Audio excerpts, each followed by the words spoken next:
Cricket পাগল একটি দেশ হলো বাংলাদেশ। 17 কোটি জনসংখ্যার এই দেশটিতে প্রাইম মিনিস্টার থেকে শুরু করে সাধারণ জনগণ ক্রিকেটের প্রতি সবার রয়েছে এক অবিরাম ভালোবাসা। দীর্ঘ 30-40 বছর ধরে বাংলাদেশ ক্রিকেট খেলেও এখন পর্যন্ত ভক্তদের কোনো প্রকার ট্রফি উপহার দিতে পারেনি। তারপরও ক্রিকেটের প্রতি এদেশের মানুষের ভালোবাসা একটুও কমেনি। সময়ের সাথে সাথে বাংলাদেশে অনেক বড় বড় ক্রিকেটার এসেছে। আজকের ভিডিওতে আমরা বাংলাদেশের ইতিহাসে সেরা 10 জন ক্রিকেটারদের সম্পর্কে জানতে চলেছি। তো শুরু করার আগে সবাই ভিডিওটিতে একটি লাইক দিয়ে চ্যানেলটি সাবস্ক্রাইব করে রাখুন।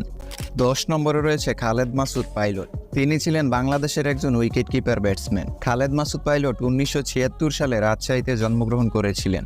1995 সালে ইন্ডিয়ার বিপক্ষে ওয়ানডেতে তার অভিষেক হয়েছিল। তিনি তার ক্যারিয়ারে 44টি টেস্ট ম্যাচ খেলেছেন, যেখানে তিনি 3টি 50 এবং 1টি সেঞ্চুরির সাথে 1409 রান করেছেন। আর ওয়ানডেতে তিনি সর্বমোট 126টি ম্যাচ খেলেছেন, যেখানে তিনি রান করেছেন 1818, আর এখানে তার 7টি 50 রয়েছে। 9 নম্বরে রয়েছে হাবিবুল বাশার। তিনি ছিলেন বাংলাদেশের একজন top order batsman. Habibul Bashar 1972 সালে কুষ্টিয়ায় জন্মগ্রহণ করেছিলেন।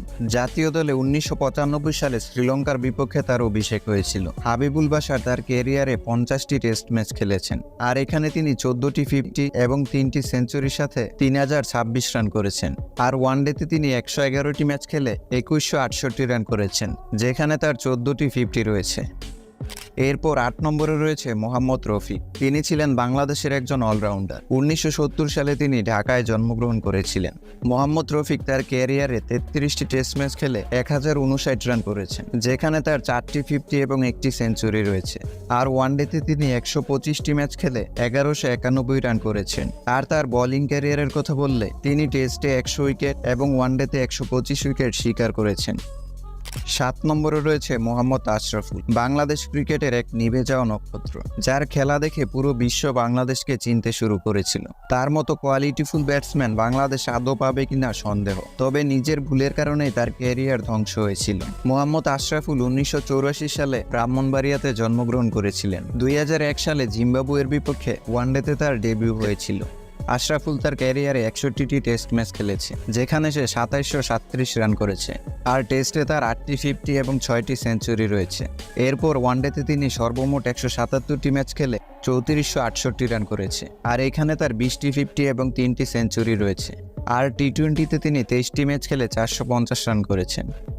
6 নম্বরে রয়েছে ক্যাপ্টেন কুল মাশরাফি মুর্তজা। বাংলাদেশের ইতিহাসে সেরা একজন ক্যাপ্টেন হলো মাশরাফি মুর্তজা। মাশরাফি বাংলাদেশ দলের জন্য কতটা ইম্পর্টেন্ট ছিল, এটা তখনকার সময় আর এখনকার সময় বাংলাদেশ দলের অবস্থান দেখলেই বোঝা যায়। নি ইনজুরি নিয়েও হাঁটুতে গার্ডস পরে খেলতে নামতেন এই প্লেয়ার। মাশরাফি একজন সফল ক্যাপ্টেন হওয়ার পাশাপাশি একজন ফাস্ট বোলারও ছিলেন।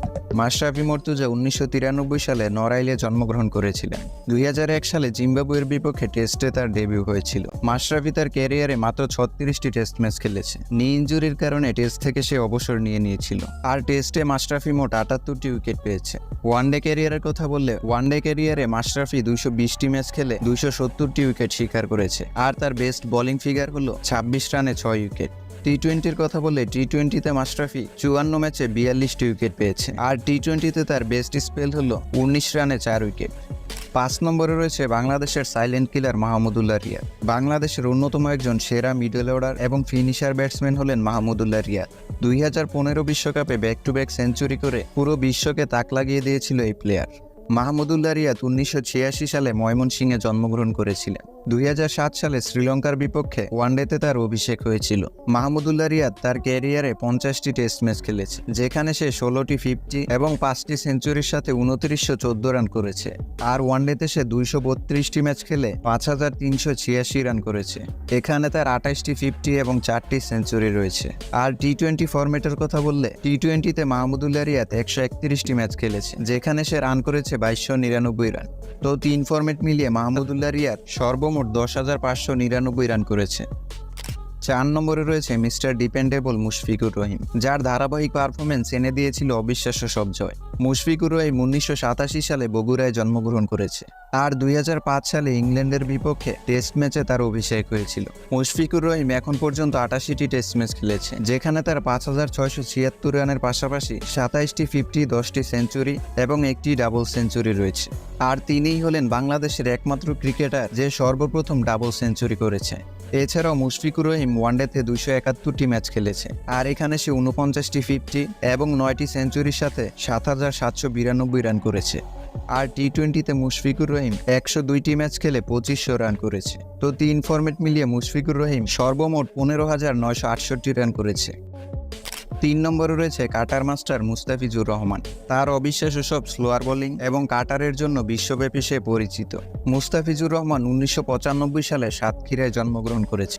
2015 সালে পাকিস্তানের বিপক্ষে টি-20তে তার অভিষেক হয়েছিল। এরপর অবশ্য 2 মাস পর ইন্ডিয়ার বিপক্ষে ওয়ানডে ফরম্যাটে তার অভিষেক হয়েছিল। আর প্রথম ম্যাচে অবিশ্বাস্য বোলিং করে সেই ম্যাচে 5 উইকেট তুলে নিয়েছিল।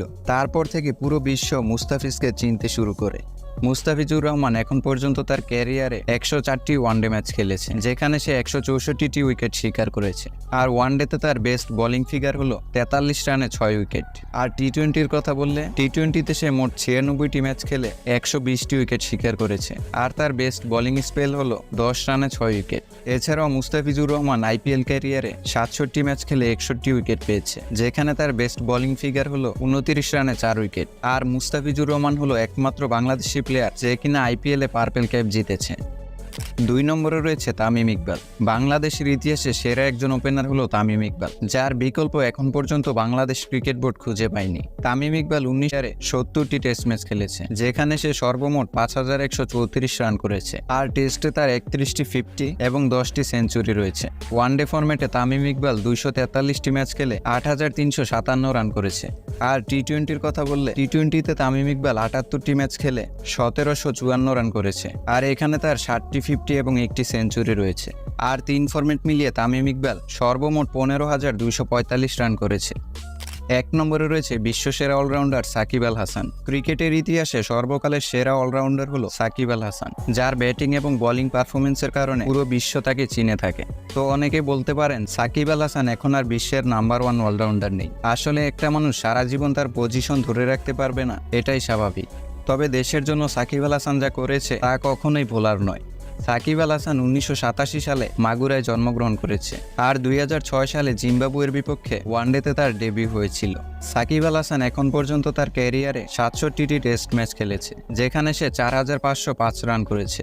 আর টেস্টে তার 31টি 50 এবং 5টি সেঞ্চুরি রয়েছে। ওয়ানডেতে সাকিব আল হাসান 247টি ম্যাচ খেলে 7570 রান করেছে। এখানে তার 56টি 50 এবং 9টি সেঞ্চুরি রয়েছে। আর টি-20 ফরম্যাটের কথা বললে টি-20তে সাকিব আল হাসান 122টি ম্যাচ খেলে 2440 রান করেছে, যেখানে তার 12টি 50 রয়েছে। তো 3 ফরম্যাট মিলিয়ে সাকিব আল হাসান সর্বমোট 14515 রান করেছে। তো বন্ধুরা, বাংলাদেশের এই